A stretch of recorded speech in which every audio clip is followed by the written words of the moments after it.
அடியார் பெருமக்களுக்கு வணக்கம். மனிதனாக பிறந்த ஒவ்வொருவரின் உள்ளத்திலும் வெளியில் சொல்லப்படாத ஒரு நிசப்தமான ஆசை எப்போதும் ஓடிக்கொண்டே இருக்கும். நான் நல்லவன் என்று உலகம் சொல்ல வேண்டும் என்ற அந்த ஆசை சிறுவயதிலேயே விதையாக நம்முள் விழுகிறது. யாராவது நல்ல பையன், சூப்பர் என்று பாராட்டும் ஒவ்வொரு தருணமும் அந்த விதை வளர்ந்து பிறகு நம்முடைய வாழ்க்கையின் பல செயல்களையும் மறைமுகமாக இயக்க ஆரம்பிக்கிறது. நாம் ஒருவருக்கு உதவி செய்கிறோம், அன்பு செய்கிறோம், தர்மம் செய்கிறோம் என்று தோன்றினாலும் உள்ளுக்குள் யாராவது இதை பாராட்டுவார்களா, நான் நல்லவனாக தோன்றுவேனா என்ற நுணுக்கமான எதிர்பார்ப்பு பதுங்கி கிடக்கும். மனம் மிகவும் சாமர்த்தியமானது. அது நம்மையே ஏமாற்றி நீ நல்லவன்தான் என்று சொல்லிக்கொண்டே அகங்காரத்தை வளர்க்கும். ஒரு ஏழைக்கு உணவு கொடுத்தபோது அவர் நன்றி சொன்னால் அடுத்த நொடியே மனம் நான் பெரியவனாகிவிட்டேன் என்று நினைக்கத் தொடங்குகிறது. இதுதான் ஆன்மீகத்தின் மிகப்பெரிய சிக்கல். நல்ல செயல் இட்செல்ஃப் பிரச்சனை அல்ல, ஆனால் நான் செய்தேன் என்ற எண்ணமே ஆன்மீக முன்னேற்றத்தை நிறுத்திவிடுகிறது. உலகம் ஒருவரை நல்லவன் என்று சொன்னாலே அவர் நல்லவனாக மாறிவிட மாட்டார். அதேபோல் யாராவது கெட்டவன் என்றாலும் அவர் கெட்டவனாகிவிட மாட்டார். ஏனெனில் உண்மை வெளியில் இல்லை, அது உள்ளத்தில் இருக்கிறது. அதனால்தான் ஆன்மீகத்தின் முதல் படி பிறரை மாற்றுவதல்ல, உலகத்தின் பார்வையை மாற்றுவதல்ல, உன் மனதை நீ கவனிப்பதுதான்.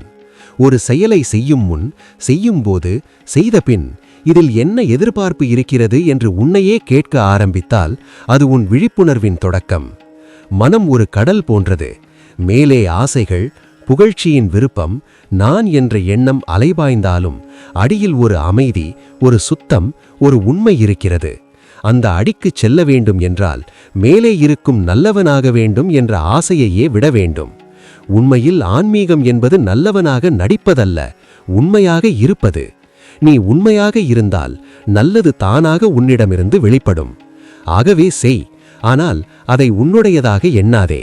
உதவி செய், ஆனால் அதன் பலனை எதிர்பார்க்காதே.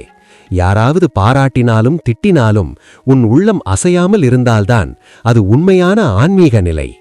இறுதியாக புரிந்து கொள்ள வேண்டிய ஒன்று, உலகம் உன்னை எப்படி பார்க்கிறது என்பது முக்கியமல்ல, நீ உன்னை எப்படி உணர்கிறாய் என்பதே முக்கியம். அந்த உணர்வில் அகங்காரம் இல்லாமல் அமைதி இருந்தால் அங்கேயே ஆனந்தம் பிறக்கும். அந்த ஆனந்தமே உன்னை உண்மைக்கு, இறைவனுக்கு, உன்னுள் இருக்கும் அந்த உயர்ந்த சக்திக்கே அழைத்துச் செல்லும். ஒரு மனிதனுக்கு நாம் உதவி செய்கிறோம் என்றால் அது உண்மையில் தர்மமா இல்லையா என்பது வெளியில் நடக்கும் செயலால் தீர்மானிக்கப்படுவதில்லை. அது அந்த செயலை செய்யும் நம் உள்ளத்தின் நிலையை பொறுத்தது. நம்மால் பல நேரங்களில் அவனுக்கு இதுதான் தேவை என்று நினைத்து உதவி செய்கிறோம். ஆனால் ஒரு ஆழமான உண்மையை நாம் மறந்துவிடுகிறோம்.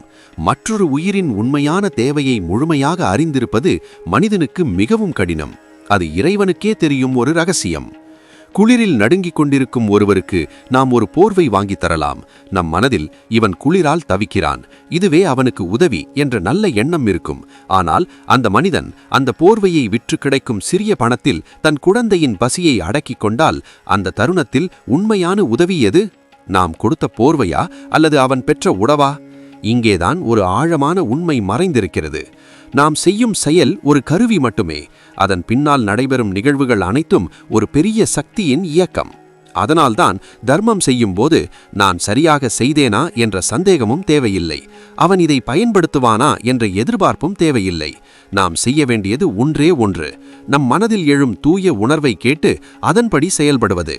ஏனெனில் மனம் சுத்தமாக இருக்கும்போது அது ஒரு சாதாரண மனம் அல்ல, அது இறைவன் பேசும் ஒரு வாயிலாக மாறுகிறது.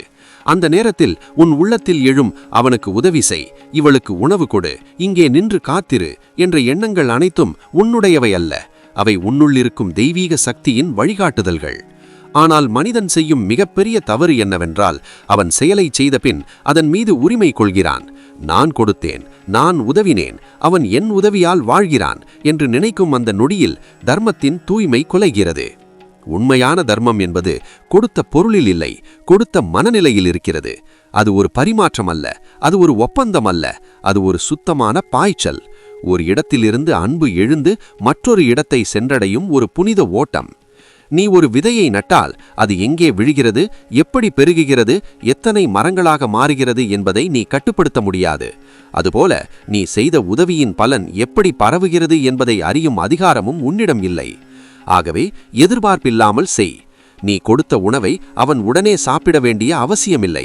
அவன் அதை தனது குடும்பத்துடன் பகிர்ந்து கொண்டால் அதுவே அவனுக்கு ஆனந்தமாக இருக்கலாம். நீ கொடுத்த பணத்தை அவன் வேறு தேவைக்காக பயன்படுத்தினாலும் அது அவன் வாழ்க்கையில் ஒரு முக்கியமான தீர்வாக இருக்கலாம். நாம் பார்க்காத ஒரு பரந்த பின்னணி ஒவ்வொரு மனிதனின் வாழ்க்கையிலும் உள்ளது. அந்த பின்னணியை முழுமையாக அறிந்தவர் ஒருவரே, இறைவன். அதனால்தான் நம்முடைய பங்கு மிக எளிமையானது. என்னால் முடிந்ததை நான் அன்புடன் செய்கிறேன், அதன் பின்னர் அதை விடுகிறேன் என்பதே. இந்த விடுதல்தான் ஆன்மீகத்தின் இதயம். செயலில் பற்றில்லாமல் இருப்பது, பலனில் உரிமை கொள்ளாமல் இருப்பது, உதவியில் அகங்காரம் சேர்க்காமல் இருப்பது, இவை அனைத்தும் சேரும்போதுதான் தர்மம் ஒரு சாதாரண செயலிலிருந்து ஒரு தெய்வீக சாதனையாக மாறுகிறது. அந்த நிலைக்கு வந்த மனிதன் கொடுக்கும்போது கூட நான் கொடுக்கிறேன் என்று நினைக்க மாட்டான். என்னுள்ளிருக்கும் அந்த சக்தி இந்த உடலை ஒரு கருவியாக பயன்படுத்தி கொடுக்கிறது என்ற ஒரு பணிவு மட்டும் இருக்கும். அந்த பணிவில்தான் ஆனந்தம் இருக்கிறது. அந்த ஆனந்தம்தான் உண்மையான பலன். அது யாரிடமிருந்தும் நன்றி எதிர்பார்க்காதது, யாராலும் பறிக்க முடியாதது. அது உள்ளத்தில் மட்டும் மலர்கின்ற ஒரு அமைதி. இவ்வாறு ஒருவர் தர்மத்தை புரிந்து கொள்ள ஆரம்பித்தால் அவர் பிறரை மாற்ற முயற்சிக்க மாட்டார். அவர் செய்யும் ஒவ்வொரு செயலும் ஒரு பிரார்த்தனையாக மாறும். ஒவ்வொரு உதவியும் ஒரு யாகமாக மாறும். ஒவ்வொரு தருணமும் இறைவன் நடத்தும் ஒரு லீலையாக தெரியும். அப்போது வாழ்க்கை ஒரு சுமையாக இருக்காது, அது ஒரு ஓட்டமாக இருக்கும். அன்பின் ஓட்டம், கருணையின் ஓட்டம், இறைவனின் மறைமுக இயக்கத்தின் ஓட்டம். மனிதன் பெரும்பாலும் வெளியில் ஓடும் சத்தங்களை கேட்டு வாழ்கிறான். உலகம் என்ன சொல்கிறது, மக்கள் என்ன நினைக்கிறார்கள், சூழ்நிலை என்ன காட்டுகிறது என்பதையே அவன் முக்கியமாக கருதுகிறான். ஆனால் ஒரு நிமிடம் நின்று உள்ளத்திற்குள் சென்று பார்க்கிறாயானால் அங்கே ஒரு வேறு உலகம் இருக்கிறது. அமைதியானது, ஆனால் மிகவும் சக்தி வாய்ந்தது. அந்த இடத்தில்தான் மனம் உண்மையான அர்த்தத்தில் உயிர் பிடிக்கிறது. நாம் பொதுவாக மனம் என்று சொல்வது எண்ணங்களின் கூட்டமாக நினைக்கிறோம். ஆனால் அது அதைவிட ஆழமானது. அது ஒரு வாசல், ஒரு வழி, ஒரு பாலம். அந்த பாலத்தின் மறுபுறம் நின்று பேசுபவர் இறைவன். மனம் சுத்தமாக இருக்கும்போது அது நமக்குள் ஒலிக்கும் ஒரு தெய்வீக குரலாக மாறுகிறது. அந்த குரல் சத்தமாக இருக்காது, கட்டளையிடாது, பயமுறுத்தாது. அது மெதுவாக வழிகாட்டும். இதை செய், அதை தவிர, இங்கே நில், அவனை உதவி செய் என்று நிசப்தமாக தள்ளும். பல நேரங்களில் நாம் அந்த குரலை கேட்கிறோம், ஆனால் அதனை புறக்கணித்து விடுகிறோம். ஏனெனில் உலகத்தின் சத்தம் அதைவிட பெரியதாக இருக்கிறது. ஆனால் உண்மை என்னவென்றால் அந்த உள்ளக்குரல் ஒருபோதும் தவறாக வழிநடத்தாது. அது நம்முடைய புத்திசாலித்தனத்தை விட உயர்ந்தது, நம்முடைய அனுபவத்தை விட ஆழமானது, நம்முடைய திட்டங்களை விட தெளிவானது. ஆனால் அந்த குரல் தெளிவாக கேட்க வேண்டுமென்றால் மனம் சுத்தமாக இருக்க வேண்டும். ஆசைகள், பயங்கள், கோபம், பொறாமை, அகங்காரம் ஆகியவை மனத்தை மூடிக்கொண்டிருக்கும் போது அந்த குரல் மங்கிவிடுகிறது. அது இருக்கிறது, ஆனால் நாம் கேட்க முடியாது. அதனால்தான் ஆன்மீகத்தில் மனம் சுத்தமாக்குதல் மிக முக்கியமானதாக கூறப்படுகிறது. மனம் சுத்தமாகும்போது அது கண்ணாடி போல மாறுகிறது. அந்த கண்ணாடியில் பிரதிபலிப்பது நம்முடைய முகமல்ல, இறைவனின் வெளிச்சம். இந்த சுத்தத்தை அடைய பல வழிகள் கூறப்பட்டுள்ளன. ஜபம், தியானம், நல்ல சிந்தனை, கருணை, சுயகவனம். ஆனால் இவை எல்லாவற்றிற்கும் மையமாக இருப்பது ஒரே ஒரு விஷயம், கவனம். நீ உன் எண்ணங்களை கவனிக்க ஆரம்பித்தால் அவை மெதுவாக அமைதியாக தொடங்கும். எண்ணங்கள் குறைந்த இடத்தில்தான் அந்த உள்ளக்குரல் தெளிவாக ஒலிக்கும். இந்த இடத்தில் ஒரு மிகப்பெரிய ரகசியம் உள்ளது. நாம் மனதை கட்டுப்படுத்த முயற்சிக்க வேண்டியதில்லை. நாம் அதை கவனித்தாலே போதும். கவனிப்பு வந்த இடத்தில் தூய்மை தானாக உருவாகிறது. ஒரு ஆழமான மந்திரம் இந்த பாதையில் நமக்கு உதவுகிறது. ஓம் நமச்சிவாய. இந்த மந்திரம் ஒரு வார்த்தை மட்டுமல்ல, அது ஒரு அதிர்வு, ஒரு ஒளி, ஒரு சுத்திகரிப்பு சக்தி. அதை மனதிலே மெதுவாக உருட்டிக்கொண்டே இருந்தால் எண்ணங்களின் சத்தம் குறையும். உள்ளத்தில் ஒரு ஒளி ஏறும். அந்த ஒளிதான் பின்னர் வழிகாட்டும். உள்ளத்தில் ஒளி ஏறும்போது வெளியிலுள்ள இருள் பயமுறுத்தாது. வாழ்க்கையில் எத்தனை குழப்பம் இருந்தாலும் அந்த ஒளி உனக்கு உன் பாதையை மட்டும் தெளிவாக காட்டும். எல்லா பாதைகளும் தெரிய வேண்டிய அவசியமில்லை. உனக்கான பாதை மட்டும் தெரிந்தால் போதும். இதுதான் இறைவன் வழிகாட்டுதல். அது முழு வரைபடத்தை காட்டாது, ஆனால் அடுத்தபடியை தெளிவாக காட்டும். இந்த நிலையில் வாழும் மனிதன் வெளியிலிருந்து வழிகாட்டுதலை அதிகமாக தேடமாட்டான். அவன் உள்ளத்தில் கேட்டு செயல்படுவான். அந்த செயல்களில் ஒரு அமைதி இருக்கும், ஒரு தயக்கமில்லாத நிலை இருக்கும். ஏனெனில் அவன் அறிந்திருக்கிறான், நான் செய்கிறதில்லை, என்னுள் இருக்கும் அந்த சக்தி செய்கிறது என்று. இந்த உணர்வு வந்தவுடன் வாழ்க்கை ஒரு போராட்டமாக இருக்காது, அது ஒரு ஒத்துழைப்பாக மாறும். மனிதனும் இறைவனும் சேர்ந்து நடக்கும் ஒரு பயணம். அப்போது தவறுகள் கூட பயமுறுத்தாது, ஏனெனில் அவை கூட ஒரு கற்றல், ஒரு திருத்தம், ஒரு மேலெழுச்சி என்று புரியும். இறுதியாக புரிந்து கொள்ள வேண்டியது, மனம் ஒரு சாதாரண கருவி அல்ல, அது ஒரு ஆலயம். அந்த ஆலயத்தில் எப்போதும் இறைவன் இருக்கிறார். நாம் செய்ய வேண்டியது அந்த ஆலயத்தை சுத்தமாக வைத்துக் கொள்வது மட்டும். அப்போது குரல் தானாக வரும், வழி தானாக திறக்கும், வாழ்க்கை தானாக அமைதியாகும். நான் என்று எழும் அந்த ஒரு சொல் மனித வாழ்க்கையின் மிகப்பெரிய மாயை. அந்த நான் தான் அனைத்தையும் செய்து கொண்டு இருக்கிறது என்று நாம் நினைக்கிறோம். நான் உதவினேன், நான் கொடுத்தேன், நான் சாதித்தேன், நான் வாழ வைத்தேன் என்று எண்ணிக்கொண்டே இருக்கிறோம்.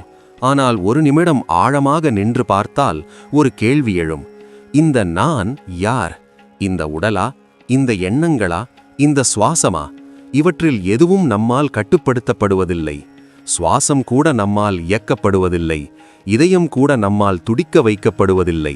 எண்ணங்கள் கூட நம்மை கேட்டு வருவதில்லை. அப்படி இருக்கையில் நான் செய்கிறேன் என்ற எண்ணம் எங்கிருந்து வருகிறது? அதுதான் அகங்காரம், உண்மையை மறைக்கும் ஒரு நிழல். உண்மையில் நாம் கருவி மட்டுமே. நம்முள் இருக்கும் அந்த பரம்பொருள், அந்த அசைவற்ற சக்தி, அந்த ஆனந்த சத்தியம், அவன்தான் அனைத்தையும் நடத்துகிறான். நாம் அவன் கையில் இருக்கும் ஒரு வாத்தியம் போல. அவன் வாசித்தால் இசை, அவன் நின்றால் அமைதி. இந்த உணர்வு இல்லாத போதுதான் மனிதன் நான் என்று பிடித்துக்கொண்டு தவிக்கிறான். அந்த பிடிப்பே துன்பம், அந்த பிடிப்பே பயம், அந்த பிடிப்பே பிரிவு. ஆனால் ஒரு நாள் அந்த நான் மெதுவாக கரைந்து போக ஆரம்பித்தால் அங்கே ஒரு புதிய உண்மை வெளிப்படும். எல்லாம் அவனே. அந்த அவன் யார்? அருளின் வடிவான சிவன், உயிரின் உள்ளார்ந்த ஒளியாக இருக்கும் சிவன், சுவாசத்தின் ஒலியாக ஒலிக்கும் சிவன். அந்த சிவனை உணர்ந்தவுடன் நான் செய்தேன் என்ற எண்ணம் உருகிவிடும். நான் இல்லை, நீயே என்ற உணர்வு மட்டும் மிஞ்சும். ஓம் நம சிவாய என்று உச்சரிக்கும் ஒவ்வொரு தருணமும் அந்த நான் கரையும் ஒரு தருணம். நமசிவாய என்பதன் அர்த்தமே நான் அல்ல, சிவன் என்பதே. அந்த மந்திரம் நம்மை நம்மிடமிருந்து எடுத்துச் சென்று அவனிடமே ஒப்படைக்கிறது. சிவாய நம என்று உள்ளத்தில் உருகி உருகி சொல்லும்போது அகங்காரம் மெதுவாக மெழுகு போல் சிதைந்து போகும். அந்த இடத்தில் ஒரு பரந்த அமைதி மலரும். அந்த அமைதியில் ஒரு ஆழமான அன்பு பிறக்கும். அந்த அன்பு யாரையும் குறிக்காது, யாரையும் பிரிக்காது. அது எல்லாவற்றையும் தழுவும். அதுவே சிவானுபவம். நான் என்ற எண்ணம் இருக்கும் வரை பிரிவு இருக்கும். நான், நீ, அவன், உலகம். ஆனால் நான் கரைந்தவுடன் அனைத்தும் ஒன்றாக மாறும். அதுவே சிவம்.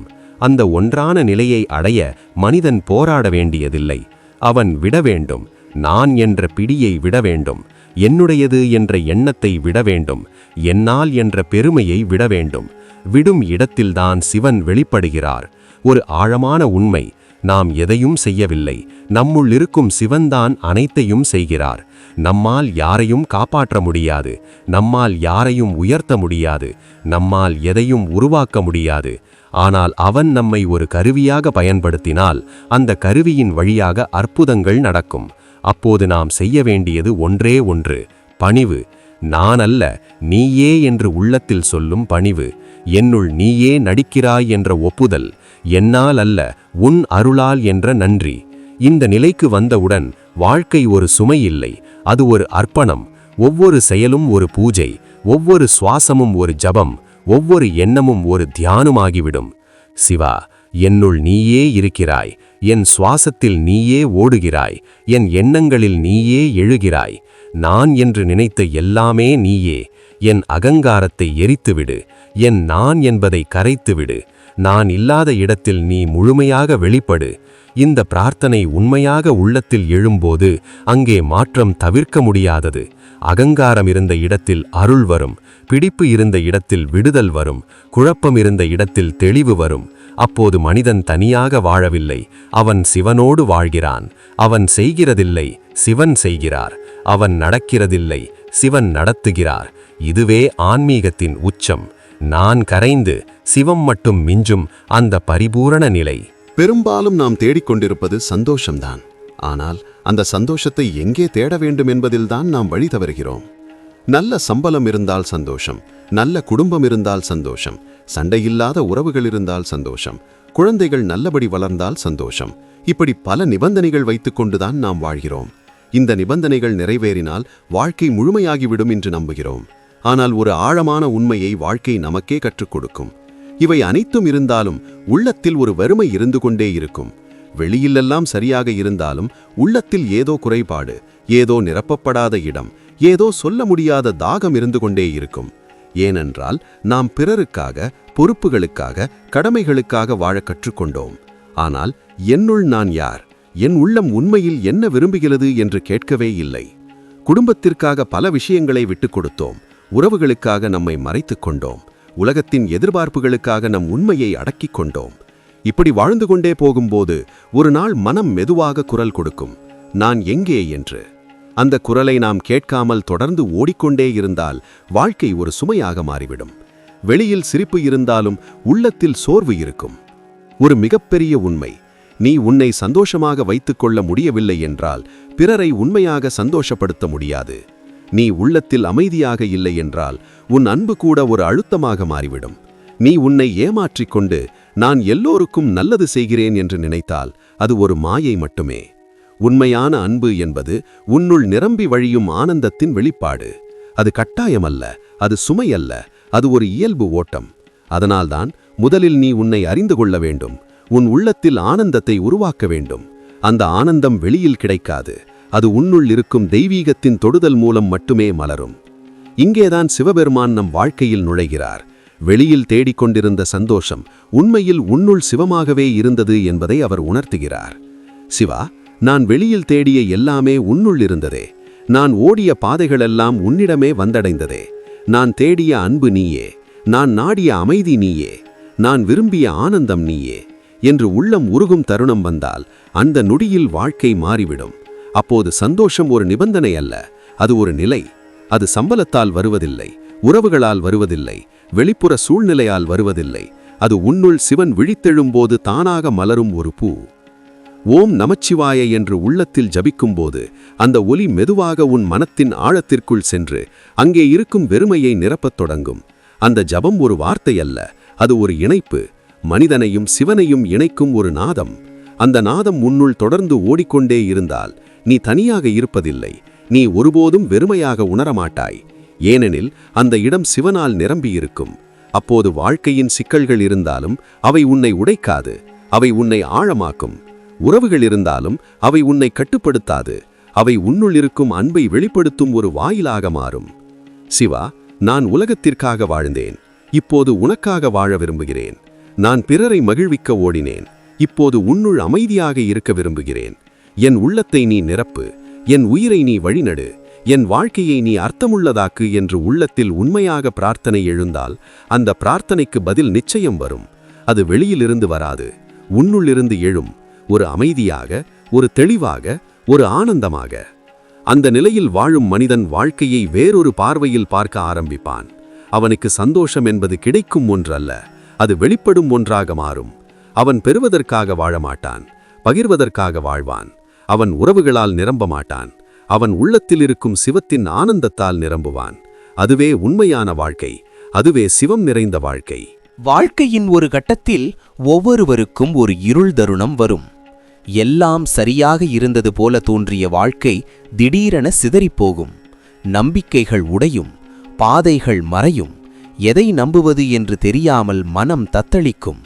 அந்த நேரத்தில் மனிதன் உணரும் உணர்வு, எங்கே போவது, என்ன செய்வது என்ற குழப்பம். இதுவே சோதனை என்று நாம் சொல்வோம். ஆனால் உண்மையில் இது தண்டனை அல்ல, இது அழிவல்ல, இது ஒரு அழைப்பு. உன்னை உன்னுள் திருப்பிக் கொண்டு செல்லும் இறைவனின் அமைதியான அழைப்பு. வெளியிலிருக்கும் எல்லா ஆதாரங்களும் குலைந்துவிட்டால்தான் மனிதன் உள்ளத்தை நோக்கி பார்க்க ஆரம்பிக்கிறான். அந்த உள்ள பயணத்தின் ஆரம்பமே இந்த இருள். பல நேரங்களில் நாம் நினைப்போம், ஏன் இந்த கஷ்டம், ஏன் இந்த சோதனை என்று. ஆனால் ஒரு ஆழமான உண்மை, தங்கம் நெருப்பில் போடப்பட்டால்தான் அது மெருகேறும். அதுபோல மனிதன் சோதனைகளில்தான் தெளிவடைகிறான்.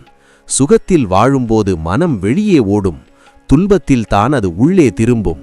அந்த திரும்பும் தருணத்தில் ஒரு கையை நாம் தேடுகிறோம், ஒரு ஒளியை நாம் விரும்புகிறோம். அங்கேதான் சிவன் நம் வாழ்க்கையில் வெளிப்படுகிறார். அவர் வெளியிலிருந்து வந்து கையை பிடிப்பதில்லை, அவர் நம்முள் எழுந்து ஒளியாக எழுகிறார். ஓம் நம சிவாய. இந்த ஒரு மந்திரம் அந்த இருளில் ஏற்றப்படும் ஒரு தீபம். அது ஒரு சாதாரண ஒளி அல்ல, அது உள்ளத்தை தூண்டும் சக்தி. அந்த ஜபத்தை மெதுவாக, உணர்வோடு நம்பிக்கையோடு உச்சரிக்க ஆரம்பித்தால் மனதில் ஓடும் அலைகள் மெதுவாக அமைதியாகத் தொடங்கும். பயம் குறையும், குழப்பம் சுருங்கும், ஒரு சிறிய ஒளி உள்ளத்தில் ஏற்றப்படும். அந்த ஒளி பெரியதாக இருக்க வேண்டிய அவசியமில்லை.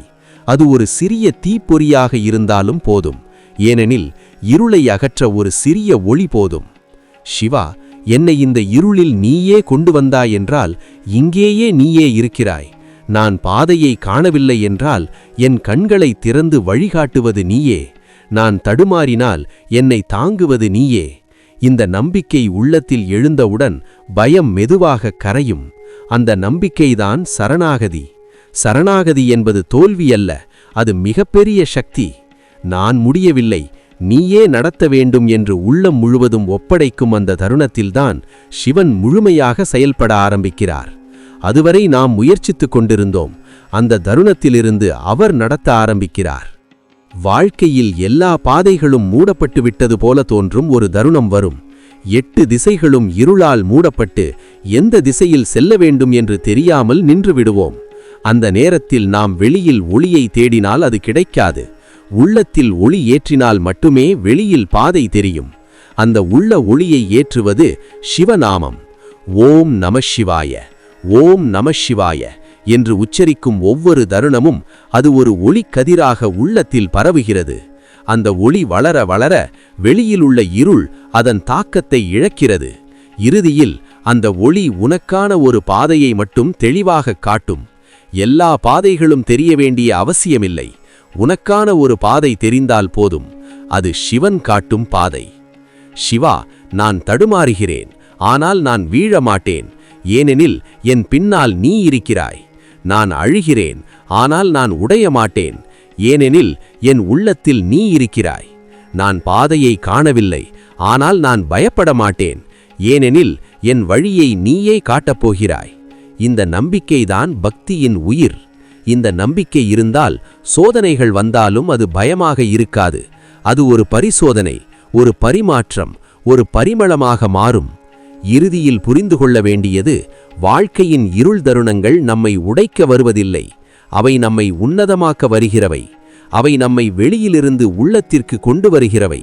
அவை நம்மை மனிதனிலிருந்து பக்தனாக மாற்றுகிறவை. அந்த மாற்றத்தின் மையத்தில் நிற்பவர் சிவன். நீ அந்த இருளில் கூட ஓம் நமசிவாய என்று சொன்னால் அந்த ஒலி வெறும் ஒலி அல்ல, அது ஒரு அழைப்பு. அந்த அழைப்பிற்கு பதில் தருபவர் சிவபெருமான். அந்த பதில் ஒரு குரலாக இருக்கலாம், ஒரு அமைதியாக இருக்கலாம், ஒரு தெளிவாக இருக்கலாம். ஆனால் அது நிச்சயமாக வரும். அப்போது நீ உணர்வாய், நீ ஒருபோதும் தனியாக இல்லை. நீ நடந்த எல்லா பாதைகளிலும், நீ வீழ்ந்த எல்லா தருணங்களிலும், நீ அழுத எல்லா நொடிகளிலும் உன்னுடன் இருந்தது அவனே, சிவன். வாழ்க்கையின் ஒரு கட்டத்தில் ஒவ்வொருவருக்கும் ஒரு இருள் தருணம் வரும். எல்லாம் சரியாக இருந்தது போல தோன்றிய வாழ்க்கை திடீரென சிதறிப்போகும். நம்பிக்கைகள் உடையும், பாதைகள் மறையும். எதை நம்புவது என்று தெரியாமல் மனம் தத்தளிக்கும். அந்த நேரத்தில் மனிதன் உணரும் உணர்வு, எங்கே போவது, என்ன செய்வது என்ற குழப்பம். இதுவே சோதனை என்று நாம் சொல்வோம். ஆனால் உண்மையில் இது தண்டனை அல்ல, இது அழிவல்ல, இது ஒரு அழைப்பு. உன்னை உன்னுள் திருப்பிக் கொண்டு செல்லும் இறைவனின் அமைதியான அழைப்பு. வெளியில் இருக்கும் எல்லா ஆதாரங்களும் குலைந்து விட்டால்தான் மனிதன் உள்ளத்தை நோக்கி பார்க்க ஆரம்பிக்கிறான். அந்த உள்ளப் பயணத்தின் ஆரம்பமே இந்த இருள். பல நேரங்களில் நாம் நினைப்போம், ஏன் இந்த கஷ்டம், ஏன் இந்த சோதனை என்று. ஆனால் ஒரு ஆழமான உண்மை, தங்கம் நெருப்பில் போடப்பட்டால்தான் அது மெருகேறும். அதுபோல மனிதன் சோதனைகளில்தான் தெளிவடைகிறான். சுகத்தில் வாழும்போது மனம் வெளியே ஓடும், துன்பத்தில்தான் அது உள்ளே திரும்பும். அந்த திரும்பும் தருணத்தில் ஒரு கையை நாம் தேடுகிறோம், ஒரு ஒளியை நாம் விரும்புகிறோம். அங்கேதான் சிவன் நம் வாழ்க்கையில் வெளிப்படுகிறார். அவர் வெளியிலிருந்து வந்து கையை பிடிப்பதில்லை, அவர் நம்முள்ளிருந்து ஒளியாக எழுகிறார். ஓம் நமசிவாய. இந்த ஒரு மந்திரம் அந்த இருளில் ஏற்றப்படும் ஒரு தீபம். அது ஒரு சாதாரண ஒளி அல்ல, அது உள்ளத்தை தூண்டும் சக்தி.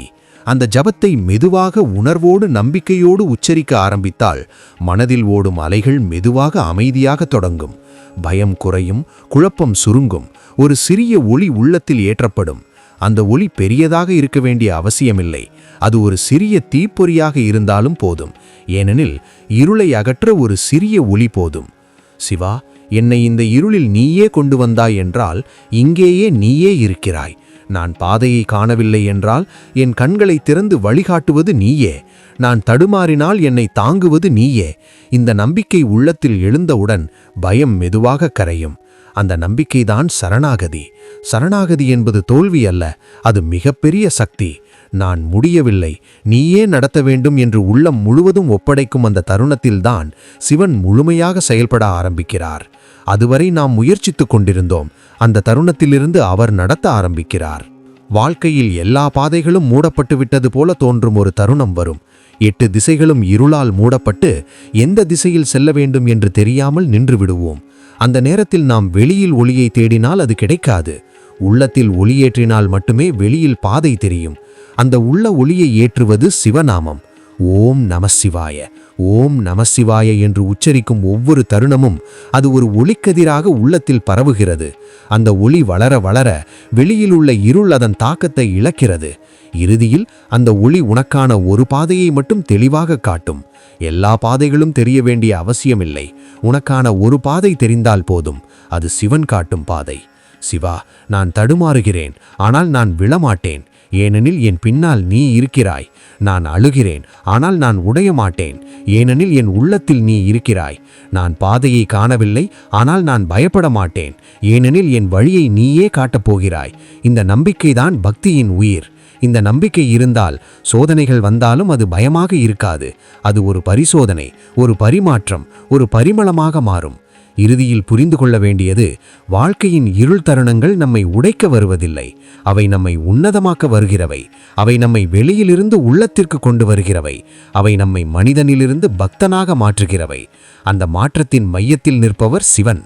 நீ அந்த இருளில் கூட ஓம் நமசிவாய என்று சொன்னால் அந்த ஒளி வெறும் ஒளி அல்ல, அது ஒரு அழைப்பு. அந்த அழைப்பிற்கு பதில் தருபவர் சிவபெருமான். அந்த பதில் ஒரு குரலாக இருக்கலாம், ஒரு அமைதியாக இருக்கலாம், ஒரு தெளிவாக இருக்கலாம். ஆனால் அது நிச்சயமாக வரும். அப்போது நீ உணர்வாய், நீ ஒருபோதும் தனியாக இல்லை. நீ நடந்த எல்லா பாதைகளிலும், நீ வீழ்ந்த எல்லா தருணங்களிலும், நீ அழுத எல்லா நொடிகளிலும் உன்னுடன் இருந்தது அவனே, சிவன். வாழ்க்கையின் இந்த முழு பயணத்தையும் ஆழமாக பார்த்த பிறகு இறுதியில் நம்மை வந்து சேரும் மிகப்பெரிய உண்மை ஒன்றே ஒன்று. உன்னை நீ உணர். இதுவரை நாம் பார்த்ததெல்லாம், அனுபவித்ததெல்லாம், செய்ததெல்லாம், பெற்றதெல்லாம் எல்லாம் இந்த ஒரு உண்மைக்கான தயாரிப்பே. நாம் பிறரை புரிந்து கொள்ள ஓடினோம். உலகம் நம்மை ஏற்றுக்கொள்ள வேண்டும் என்று போராடினோம். உறவுகளில் நம்மை இழந்தோம். பொருள்களில் நம்மை தேடினோம். ஆனால் அந்த தேடலின் முடிவில் நம்மை நாமே இழந்துவிட்டோம். அதனால்தான் இப்போது ஒரு திருப்பம் தேவை. வெளியிலிருந்து உள்ளத்திற்கான திருப்பம். நான் யார்? என் உள்ளத்தின் உண்மை என்ன? என்னை இயக்கும் அந்த சக்தி யார் என்ற கேள்விகள்தான் உண்மையான ஆன்மீகத்தின் தொடக்கம். நீ உன்னை அறியாமல் நீ யாருக்காக வாழ்கிறாய்? நீ உன்னுள் ஆனந்தத்தை உணராமல் நீ யாருக்கு ஆனந்தம் தரப்போகிறாய்? நீ உன்னுள் அமைதியை காணாமல் நீ உலகத்திற்கு அமைதியை எப்படி தர முடியும்? இதுவே அந்த ரகசியம். உன்னுள் இல்லாததை நீ வெளியே உருவாக்க முடியாது. அதனால்தான் முதலில் நீ உன்னுள் செல்.